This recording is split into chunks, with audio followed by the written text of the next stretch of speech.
بسم اللہ الرحمن الرحیم. ذرا ٹھہریے اور دل پر ہاتھ رکھ کر سوچئے، کیا آپ نے کبھی اس لمحے کو محسوس کیا ہے جب اذان کی آواز آسمانوں کو چیرتی ہوئی آپ کے کانوں تک پہنچتی ہے؟ کیا آپ نے کبھی اس پکار کے پیچھے چھپی ہوئی رحمت اور قبولیت کے راز کو سمجھنے کی کوشش کی ہے؟ حضرت محمد صلی اللہ علیہ وآلہ وسلم نے فرمایا، اذان کے بعد یہ سورت پڑھ کر اللہ سے جو چیز مانگی جائے اللہ اسے خوشی خوشی عطا فرما دیتا ہے۔ بے شک آزما کر دیکھ لیجئے محترم ناظرین، اذان اسلام کی وہ مقدس پکار ہے جو اللہ کے گھر سے بلند ہوتی ہے اور ہر مسلمان کو نماز کی طرف بلاتی ہے۔ یہ صرف ایک آواز نہیں بلکہ یہ رحمت کا دروازہ ہے، یہ قبولیت کا لمحہ ہے۔ جب اذان کی آواز گونجتی ہے تو فرشتے اسے سنتے ہیں اور اللہ تعالیٰ کے حضور اس کی اطلاع پیش کرتے ہیں۔ یہ وہ لمحے ہوتے ہیں جب دعائیں آسمان تک پہنچنے کے لیے تیار کھڑی ہوتی ہیں۔ بس ایک سچے دل کی ضرورت ہوتی ہے۔ جہاں کہیں بھی اذان ہوتی ہے، چاہے مسجد ہو یا کسی گھر کا کونا، وہاں رحمتیں نازل ہوتی ہیں، برکتیں اترتی ہیں، دلوں کو سکون ملتا ہے اور دل اللہ کی یاد سے بھر جاتے ہیں۔ اذان کا مطلب صرف بلاوا نہیں، یہ اللہ کی وحدانیت کا اعلان ہے اور نبی اکرم صلی اللہ علیہ وسلم کی رسالت کی گواہی ہے۔ یہ ایک ایسا عظیم پیغام ہے جو ہر مومن کے دل میں ایمان کی طاقت پیدا کر دیتا ہے۔ بزرگان دین فرماتے ہیں کہ اذان کے بعد مانگی گئی دعائیں اللہ کی خوشنودی کا سبب بنتی ہیں اور جلد قبول ہو جاتی ہیں۔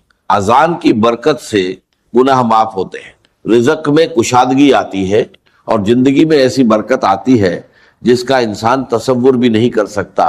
لیکن افسوس، آج ہم میں سے بہت سے لوگ اذان کو صرف ایک اعلان سمجھ کر نظر انداز کر دیتے ہیں، حالانکہ حقیقت یہ ہے کہ اذان انسان کو اللہ کی طرف بلانے کا سب سے عظیم ذریعہ ہے، اور یہی وہ لمحہ ہوتا ہے جب فرشتے زمین پر اترتے ہیں اور ہر اس شخص پر رحمت بھیجتے ہیں جو اس آواز کو دھیان سے سنتا ہے۔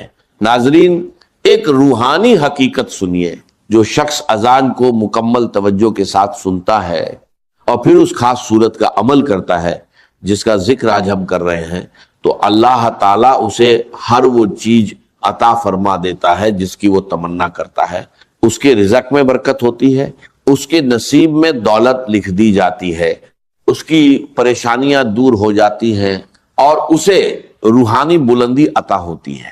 نبی صلی اللہ علیہ وسلم نے فرمایا کہ جب اذان دی جاتی ہے تو شیطان بھاگ جاتا ہے، اور جب اذان مکمل ہوتی ہے تو جو بندہ اس کا جواب دیتا ہے پھر نبی پاک صلی اللہ علیہ وسلم پر درود بھیجتا ہے اور یہ خاص سورت پڑھتا ہے، اللہ تعالیٰ اس کی خواہشات پوری فرما دیتا ہے اور اسے اپنی رحمتوں سے نوازتا ہے۔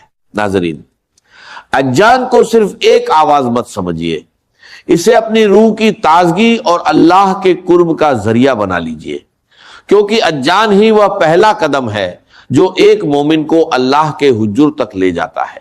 حدیث میں آتا ہے کہ اذان کے بعد کی گئی دعا سیدھے قبولیت تک پہنچتی ہے۔ اس وقت اللہ اپنے بندوں کی حاجتیں پوری کرنے میں خوش ہوتے ہیں۔ جو بندہ اس لمحے میں دعا کرتا ہے اللہ اس کے لیے رحمت کے دروازے کھول دیتا ہے، گناہ معاف کر دیتا ہے اور اس کی زندگی میں برکت عطا کرتا ہے۔ بزرگان دین فرماتے ہیں کہ اذان اللہ کی رحمت کی پکار ہے جو دلوں کو منور اور ایمان کو تازہ کرتی ہے۔ خاص طور پر اذان کے بعد دعا کرنا اور اس سورت کو 3 مرتبہ پڑھنا روحانی طاقت اور حفاظت کا بڑا ذریعہ ہے۔ اس لیے اذان کے بعد دعا کیجئے، اپنی ہر ضرورت اللہ سے مانگیے اور اس سورت کو 3 بار ضرور پڑھیے تاکہ آپ کی زندگی میں برکت، سکون اور کامیابی آئے اور اللہ کی رحمت ہمیشہ آپ پر قائم رہے۔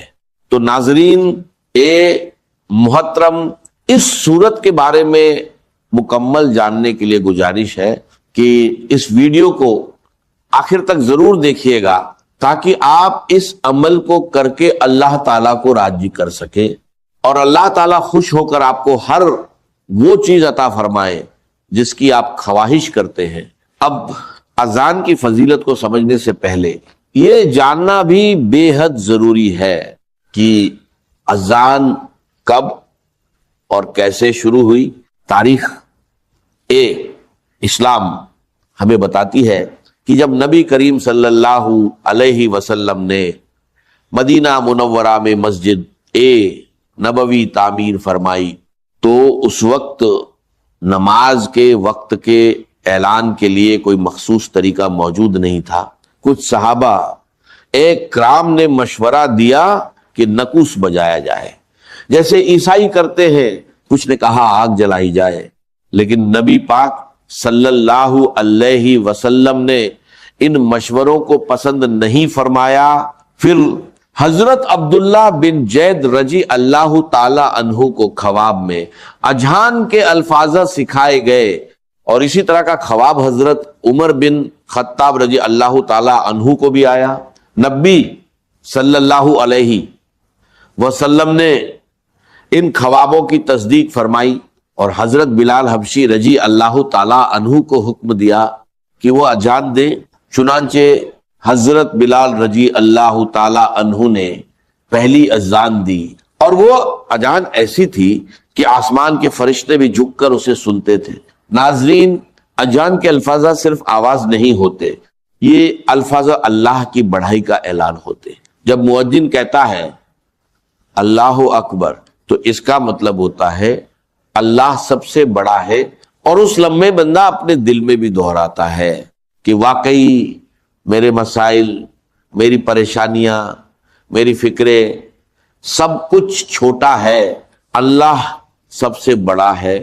پھر جب مؤذن کہتا ہے اشہد ان لا الہ الا اللہ تو بندہ دل سے اقرار کرتا ہے کہ اے اللہ، تیرے سوا کوئی معبود نہیں، ہم سب تیرے بندے ہیں، ہمیں تجھے ہی پکارنا ہے اور تیرے ہی سامنے جھکنا ہے۔ پھر جب کہا جاتا ہے اشہد ان محمدن رسول اللہ تو ہم دل سے مانتے ہیں کہ محمد صلی اللہ علیہ وسلم ہمارے نبی ہیں اور ان کی سنت ہی ہماری نجات کا راستہ ہے۔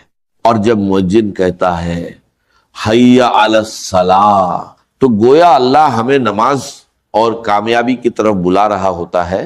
لیکن افسوس، ہم میں سے اکثر لوگ اس پکار کو سن کر بھی اپنے موبائل میں مشغول رہتے ہیں یا دنیاوی مشغولیت میں کھوئے رہتے ہیں۔ یہی وہ لمحہ ہوتا ہے جب بندہ اذان کا جواب دے کر اللہ کی طرف بڑھتا ہے تو اس کے لیے دنیا اور آخرت کے دروازے کھل جاتے ہیں۔ قرآن بتاتا ہے اذان اللہ کی طرف سیدھی دعوت ہے، اور جو اسے قبول کرتا ہے وہ اللہ کا محبوب بن جاتا ہے۔ حضرت بلال رضی اللہ عنہ کی اذان دلوں کو جھنجھوڑ دینے والی صدا تھی۔ لوگ سب کچھ چھوڑ کر مسجد کی طرف دوڑ پڑتے تھے۔ آج اذان عام لگتی ہے، لیکن جو اس کی قدر کرتے ہیں ان پر اللہ کی خاص رحمت ہوتی ہے۔ نبی صلی اللہ علیہ وسلم نے فرمایا جو اذان کا جواب دے، درود پڑھے اور دعا کرے، اس کے لیے میری شفاعت واجب ہو جاتی ہے۔